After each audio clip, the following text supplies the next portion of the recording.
Assalamualaikum warahmatullahi wabarakatuh. Perkenalkan, nama saya Maria Jaya, NIM 203110111 dari semester 3, Prodi Pendidikan Biologi, mata kuliah Zoologi Invertebrata, dosen pengampu mata kuliah Bapak Rian Hulmardani Syam Pratomo, MPD. Di sini kita akan menjelaskan filum Coelenterata dari kelas Scyphozoa, spesies Aurelia aurita. Langsung saja kita pada penjelasannya. Istilah Coelenterata berasal dari bahasa Yunani, yaitu kolis, yang berarti rongga atau enteron, berarti usus. Jadi Coelenterata bisa dikatakan hewan yang ususnya berongga, tapi cukup sebut saja hewan berongga. Filum Coelenterata sendiri termasuk kelompok hewan yang tidak memiliki tulang belakang atau biasa disebut dengan invertebrata. Akan tetapi, Coelenterata juga belum memiliki alat pernapasan, peredaran darah, susunan sel saraf, dan ekskresi secara khusus. Dan kondisi tersebut menjadikan Coelenterata masih tergolong ke dalam filum yang primitif. Ciri-ciri Coelenterata sendiri yaitu yang pertama, tubuhnya berbentuk simetri radial dan terdiri dari dua lapisan jaringan atau diplolastik. Yang kedua, menggunakan rongga tubuh sebagai tempat pencernaan makanan, peredaran sari makanan, dan pengeluaran makanan.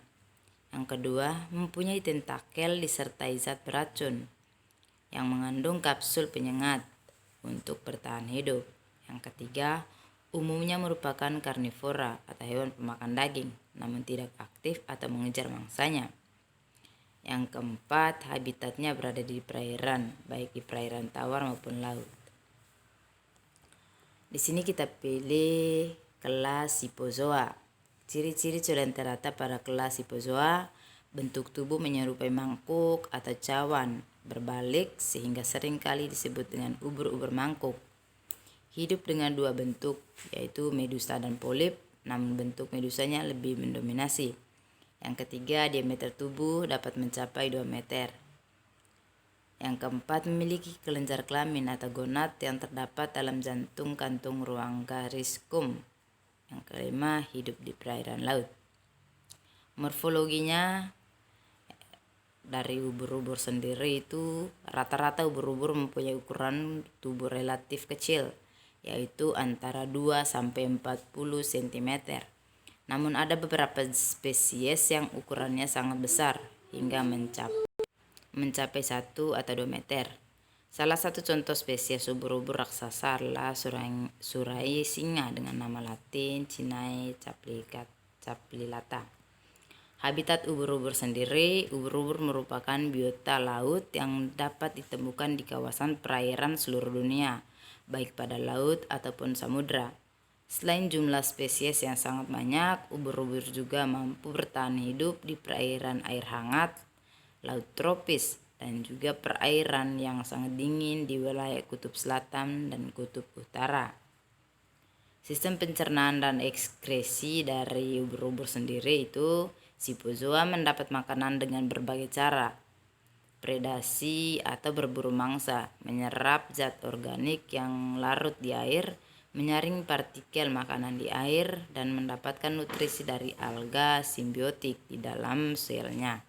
Kebanyakan mendapatkan makanan lewat predasi. Beberapa ubur-ubur yang bersimbiosis dengan alga memberikan perlindungan karbon dioksida dengan tempat terkena cahaya matahari bagi alganya. Ubur-ubur menggunakan nematosisnya untuk melumpuhkan mangsanya, kemudian dimasukkan ke dalam mulut menggunakan tentakelnya. Setelah masuk ke rongga pencernaan, sel kelenjar di gastrodon mengekskresikan enzim untuk mencerna makanan. Nutrisi yang didapat disalurkan ke seluruh tubuh menggunakan aliran air yang dikontrol silia di gastrodon atau gerakan otot. Nutrisi dikirim ke lapisan sel luar lewat difusi. Sisa makanan yang tidak dapat dicerna dikeluarkan lewat mulut juga menggunakan aliran air. Alat reproduksi dari ubur-ubur itu baik betina maupun jantan disebut gonad. Disinilah sperma dan sel telur direproduksi. Ubur-ubur jantan akan mengeluarkan sperma dan akan masuk ke tubuh ubur-ubur betina melalui mulutnya. Sel telur yang sudah dibuahi kemudian akan menempel pada tentakel betina hingga akhirnya menetas. Sistem peredaran darah dari ubur-ubur sendiri itu tekanan darah pada sistem peredaran darah terbuka. Ini rendah hingga aliran darahnya lambat.